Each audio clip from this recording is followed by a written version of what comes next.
या मैनेजमेंट सीख लिया है किसी भी इंडिविजुअल ने, तो जरूरी नहीं है कि वो सिर्फ उसका बिजनेस इन्वायरमेंट में ही यूज करे, ठीक है।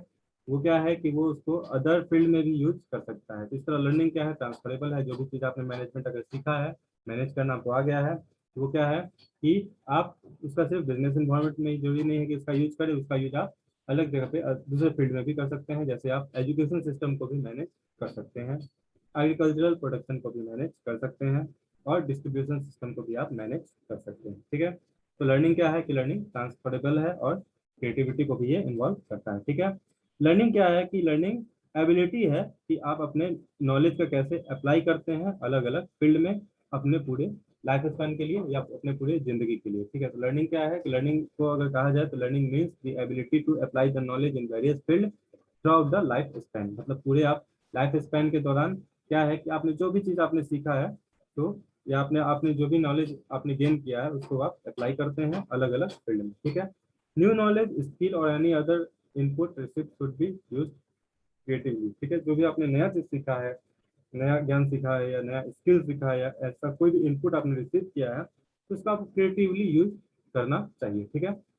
Learning means permanent change. आप कोई चीज सीखते हैं तो इसका मतलब क्या है कि वो परमानेंट चेंज आता है। आपके कॉग्निटिव या मेमोरी वाला जो बिहेवियर होता है उसमें क्या है कि आपका परमानेंट चेंज आता है। अगर आपने ड्राइविंग सीख लिया तो ये क्या है कि आप किसी भी पर्सनल के अंदर क्या है, किसी की पर्सनालिटी में क्या है कि वो ड्राइविंग हमेशा रहेगा ही रहेगा, लाइफ लॉन्ग के लिए उसको ड्राइविंग करने आ जाएगा अगर किसने अगर ड्राइविंग सीख लिया। तो लर्निंग क्या है, लर्निंग किसी के इंडिविजुअल के अंदर क्या है कि परमानेंट चेंज लाता है, ठीक है, परमानेंट बदलाव लाता है। अगर आपने ड्राइविंग सीख लिया तो ये क्या है कि आपके अंदर ये परमानेंट चेंज लाएगा और ये आपकी पर्सनालिटी में लाइफ टाइम तक रहेगा, बहुत, ठीक है। तो learning can not be seen, what one has learned can be seen. Learning क्या है, जो आप चीज सीख रहे हैं, ठीक है, तो वो देखा नहीं जा सकता है, लेकिन आपने क्या सीखा है वो देखा जा सकता है, ठीक है। तो मैंने क्या कहा कि लर्निंग क्या है कि आप क्या चीज सीख रहे हैं वो चीज तो देखा नहीं जा सकता है क्योंकि आपके ब्रेन के अंदर चल रहा है, लेकिन अब क्या है कि आपने क्या सीखा है तो वो देखा जा सकता है, ठीक है। When a child starts taking a step, one does not know how he has learned, but the after effect of learning can be seen. अब कोई बच्चा है तो क्या है, जब पहला कदम लेता है छोटा सा बच्चा, तो ये नहीं देखा जाता है कि उसने कैसे उस चीज को सीखा है, कि चलना कैसे उसने सीखा है, लेकिन इसका जो इफेक्ट है, आफ्टर इफेक्ट की अगर बात किया जाए तो जब वो चलता है तो वो दिख जाता है कि वो बच्चा सीख लिया है, ठीक है। तो क्या उसने सीखा है वो दिख जाता है, लेकिन क्या वो सीख रहा था उस समय वो देखा नहीं जाता है, ठीक है। In the present environment, when science and technology has taken a big leap, learning is assumed as an added importance. अभी का समय में क्या है कि साइंस टेक्नोलॉजी क्या है कि बहुत ज्यादा आपका सारे जो भी डोमेन आप देखिए, कोई भी डोमेन देखिए, बिजनेस कोई भी फील्ड देखिए, वहाँ पे बिना साइंस और टेक्नोलॉजी का भी काम पॉसिबल है, ठीक है। तो क्या है कि साइंस टेक्नोलॉजी ने बहुत बड़ा लीप ले लिया है और अब क्या है कि अब लोग साइंस और टेक्नोलॉजी पे बिलीव करने लगे हैं। तो क्या है कि लर्निंग जो है अब उसका इम्पोर्टेंस और भी ज़्यादा बढ़ गया है, क्योंकि जो आपका साइंस और टेक्नोलॉजी है वो लर्निंग के बेस पे ही आया है, ठीक है।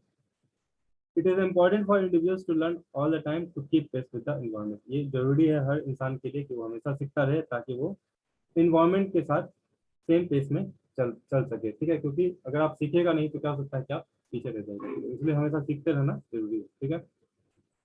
लर्निंग का थ्योरीज का अगर बात करें तो theoretical approach to learning incorporates behaviourist, cognitive and newly emerge social learning theories.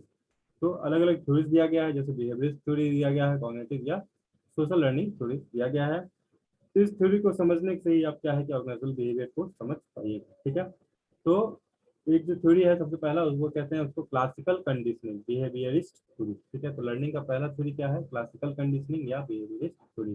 तो क्या है बिहेवियरिस्ट थ्योरी, उसके बारे में अभी हम बात करेंगे, ठीक है। तो लर्निंग का पहला थ्योरी क्या है, क्लासिकल कंडीशनिंग या बिहेवियरिस्ट थ्योरी, ठीक है। तो क्लासिकल कंडीशनिंग क्या है, क्लासिकल कंडीशनिंग को अगर हम डिफाइन करने जाए तो a process in which A formerly neutral stimulus when paired with unconditional stimulus becomes a conditioned stimulus that elicit a conditioned response, ठीक है। तो ये जो डेफिनेशन है इसमें कह रहा है कि आपका जो भी लर्निंग जो आपका क्लासिकल कंडीशनिंग का डिफाइन किया जाए तो क्या एक प्रोसेस है जिसमें आपको क्या होता है कि पहले से जो आपका न्यूट्रल स्टिमुलस था वो क्या हुआ कि एक अनकंडीशनल स्टिमुलस के साथ पेयर होता है और फिर क्या है कि एक फिर ये जो कंडीशनड स्टिमुलस बन जाता है, जिससे क्या होता है कि आपका जो रिस्पॉन्स है वो इलिसिट होता है, ठीक है। एक पैवलोव थे, एक यूएसएसआर ह्यूमन बिहेवियर साइंटिस्ट थे, उसने क्या किया था, इस थ्योरी को प्रोपोगेट किया था। पैवलोव नाम के एक यूएसएसआर के साइंटिस्ट थे, ठीक है, सोवियत रशिया के। तो उन्होंने क्या है कि ह्यूमन बिहेवियर साइंटिस्ट थे, उन्होंने इस थ्योरी को कंडीशनिंग, क्लासिकल कंडीशनिंग थ्योरी को या बिहेवियरिस्ट थ्योरी को उन्होंने प्रोपोगेट किया था या फैलाया था, ठीक है। उनका एक्सपेरिमेंट क्या था, वो डॉग पे हुआ था, मतलब जो जानवर होता है डॉग, कुत्ता, उस पर उन्होंने अपना उसको सब्जेक्ट बनाया था अपना एक्सपेरिमेंट करने के लिए, ठीक है। तो उनका एक्सपेरिमेंट किस पे हुआ था, डॉग पे हुआ था, ठीक है। पावलो ने क्या किया था कि जो अपना एक्सपेरिमेंट था उसको तीन सिक्वेंशियल, मतलब सीक्वेंस में, तीन स्टेज में उसने अपना एक्सपेरिमेंट किया था। तो पहला स्टेज जो था उनका एक्सपेरिमेंट का, उसमें क्या था कि उन्होंने मीट रखा, ठीक है, मीट रखा उन्होंने कुत्ते के सामने, उन्होंने क्या किया कि मीट रखा, जो डॉग था उसके सामने उन्होंने क्या किया कि मीट रखा, ठीक है।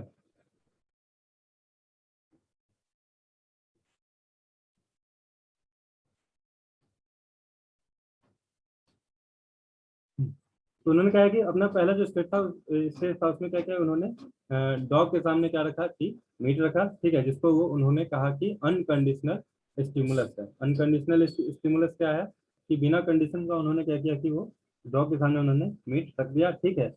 उसके बाद क्या उन्होंने नोटिस किया कि बहुत ज्यादा सलाइवा जो कुत्ते के जीभ से क्या हो रहा है कि बहुत ज्यादा सलाइवा निकल रहा है, सलाइवा आप समझते हैं, ठीक है। तो कुत्ते की जीभ से क्या है कि बहुत ज्यादा सलाइवा निकला है। तो जो यूएसआर के साइंटिस्ट थे पावलोव ने, ह्यूमन बिहेवियर साइंटिस्ट ने, कुंदन कुमार माई तो देखिए पावलोव थे कि यूएसआर ह्यूमन बिहेवियर साइंटिस्ट, उन्होंने अपना क्लासिकल कंडीशनिंग का थ्योरी या बिहेवियर थ्योरी जो लर्निंग के लिए है वो उन्होंने प्रोपोगेट किया था। उनका जो एक्सपेरिमेंट था वो डॉग पे हुआ था या कुत्ते पे हुआ था, ठीक है। तो उसमें क्या था कि उन्होंने, पावलोव ने जो अपना एक्सपेरिमेंट किया था वो तीन सिक्वेंशियल स्टेज में किया था। पहले स्टेज में क्या किया उन्होंने कि डॉग के सामने उन्होंने मीट रखा, कुत्ता के सामने उन्होंने क्या रखा कि मीट रखा, मांस रखा, ठीक है।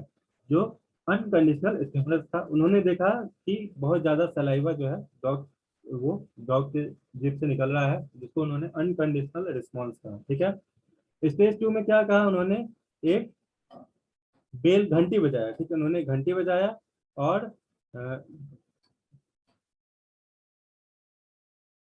जिसमें उन्होंने ये देखा कि डॉग के जीभ से कोई सलाइवा नहीं निकला, ठीक है। स्टेज टू में क्या किया उन्होंने, डॉग के सामने घंटी बजाया, ठीक है, जिसको उन्होंने न्यूट्रल स्टिमुलस कहा, ठीक है, घंटी बजाया और न्यूट्रल स्टिमुलस कहा, जिसमें क्या हुआ कि घंटे बजा के मतलब डॉग को उन्होंने बुलाया खाने के लिए जैसे भी, तो उसमें क्या कहा कि डॉग के जीभ से कोई सलाइवा नहीं निकला। स्टेज थ्री में क्या हुआ कि पावलो ने, अ, जो Pavlov was to accompany the offering of meat to the dog along with ringing of the bell। अब तीसरे स्टेज में क्या किया कि सेकंड स्टेज में सिर्फ घंटी बजाया था उन्होंने, ठीक है।